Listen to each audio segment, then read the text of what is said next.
Bismillahirrahmanirrahim. Alhamdulillahi rabbil alamin. Wassalatu wassalamu ala rasulillahil amin wa ala alihi wa sahbihi ajma'in, amma ba'd. Al-Imam Al-Bukhari dalam kitabnya At-Tarikhul Kabir, kemudian Al-Imam Ahmad dalam Al-Musnad, kemudian Al-Imam At-Tabrani dan yang lainnya mengisahkan tentang sebuah kisah. Kisah seorang pemuda yang hidup pada zaman Rasulullah sallallahu alaihi wasallam yang bernama Khawat ibnu Jubair, yang dipanggil dengan Abu Abdullah. Panggilannya, kunyahnya adalah Abu Abdullah.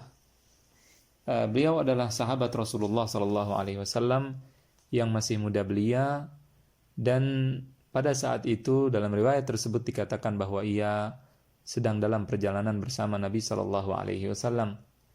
Ketika Rasulullah sedang beristirahat, mereka membuat kemah untuk bermalam.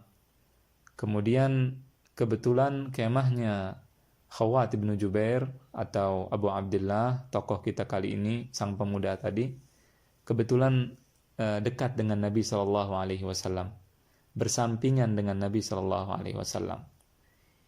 Kemudian ketika mereka sudah tidur dan bangun dari tidurnya, pagi-pagi bangun dari tidur, Khawat ibnu Jubair keluar dari kemahnya.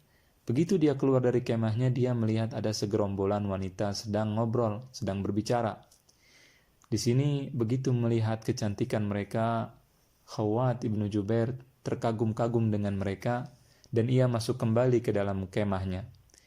Begitu masuk ke dalam kemah, ia berdandan dan menghias dirinya. Dia memakai pakaian yang bagus. Kemudian dia keluar dari kemahnya dan mendekati gerombolan wanita tersebut dan duduk dengan mereka, ikut ngobrol bersama mereka.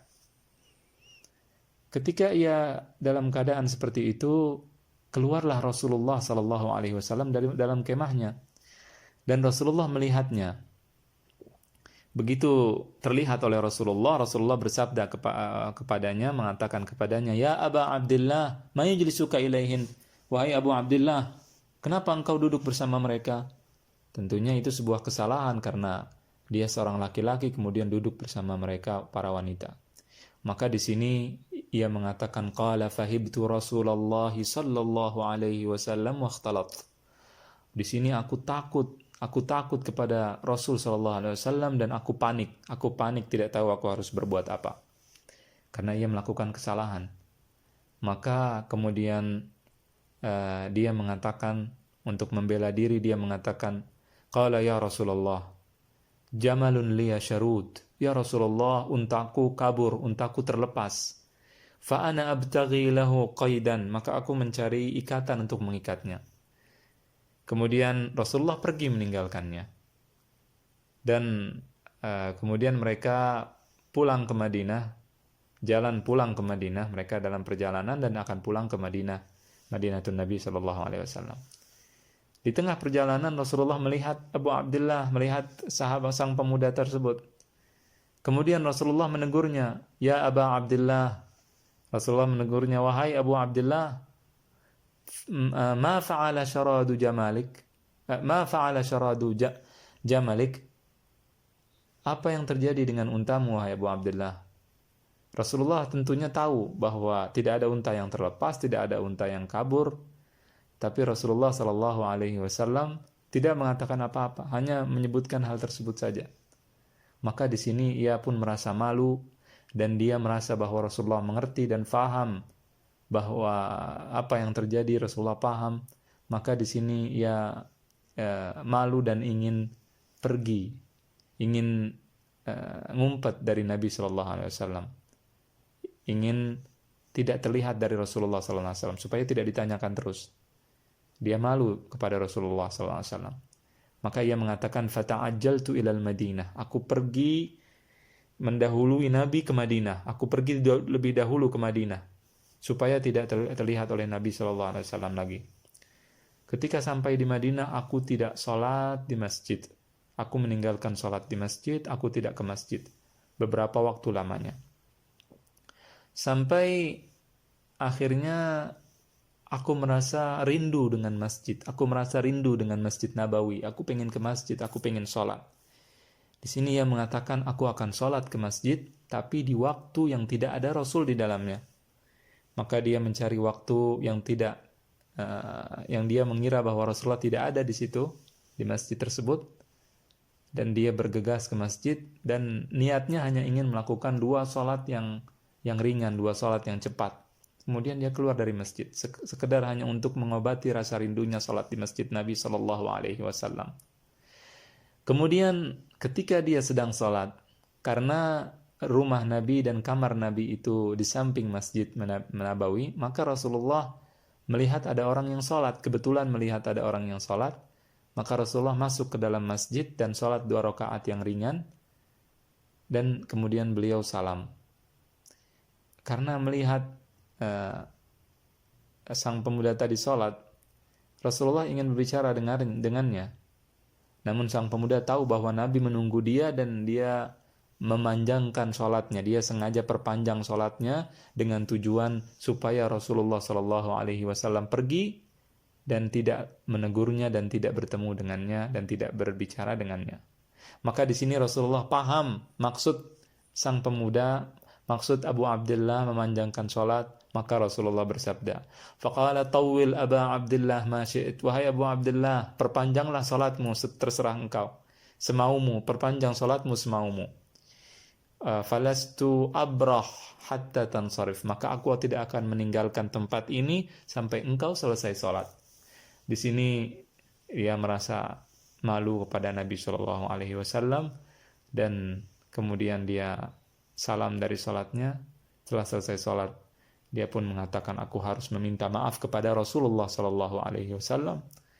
Kemudian dia mengatakan, Rasulullah Sallallahu Alaihi Wasallam memberi salam kepadanya.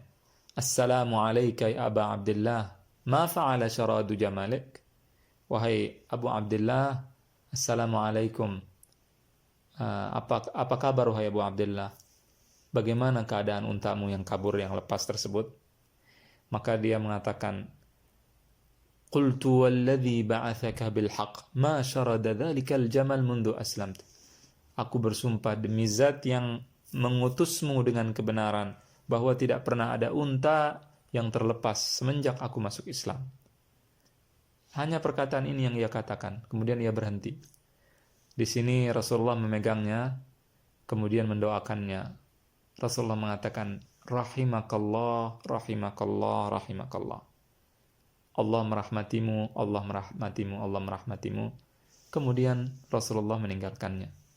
Dan ia mengatakan, Rasulullah setelah itu tidak pernah bertanya kepadanya tentang kejadian tersebut, dan dia mengatakan, aku pun tidak pernah lagi setelah itu mengganggu atau ngobrol atau duduk dengan wanita-wanita, dengan para wanita. Nah, kemudian ia pun kembali hidup secara normal di Madinah. Dia sholat di masjid seperti sedia kala dan melakukan semua hal dengan seperti biasanya. Di sini dalam kisah ini menunjukkan keagungan akhlak Nabi kita Shallallahu Alaihi Wasallam ketika beliau melihat seorang pemuda yang dengan fitrahnya, pemuda tersebut, seorang pemuda, seorang laki-laki tertarik kepada wanita dan wanita pun tertarik pada laki-laki. Namun Rasulullah tidak mengatakan kepadanya ketika ia berdusta, ketika ia melakukan kesalahan, engkau berdusta, kenapa engkau tidak mengatakan yang jujur kepadaku, tidak terus terang kepadaku, dan sebagainya. Rasulullah Sallallahu Alaihi Wasallam tidak memarahinya. Rasulullah Sallallahu Alaihi Wasallam tidak mengatakan engkau berbohong. Rasulullah Sallallahu Alaihi Wasallam tidak menuduh. Rasulullah Sallallahu Alaihi Wasallam hanya mendoakan sang laki-laki tersebut dengan cara yang unik. Bahkan Rasulullah Sallallahu Alaihi Wasallam mengingat keadaan, mengingat peristiwa yang terjadi, dan mengingatkannya dengan peristiwa tersebut dengan perkataannya bahwa untanya telah lepas, agar ia mengakui kesalahannya, agar ia mengakui yang terjadi.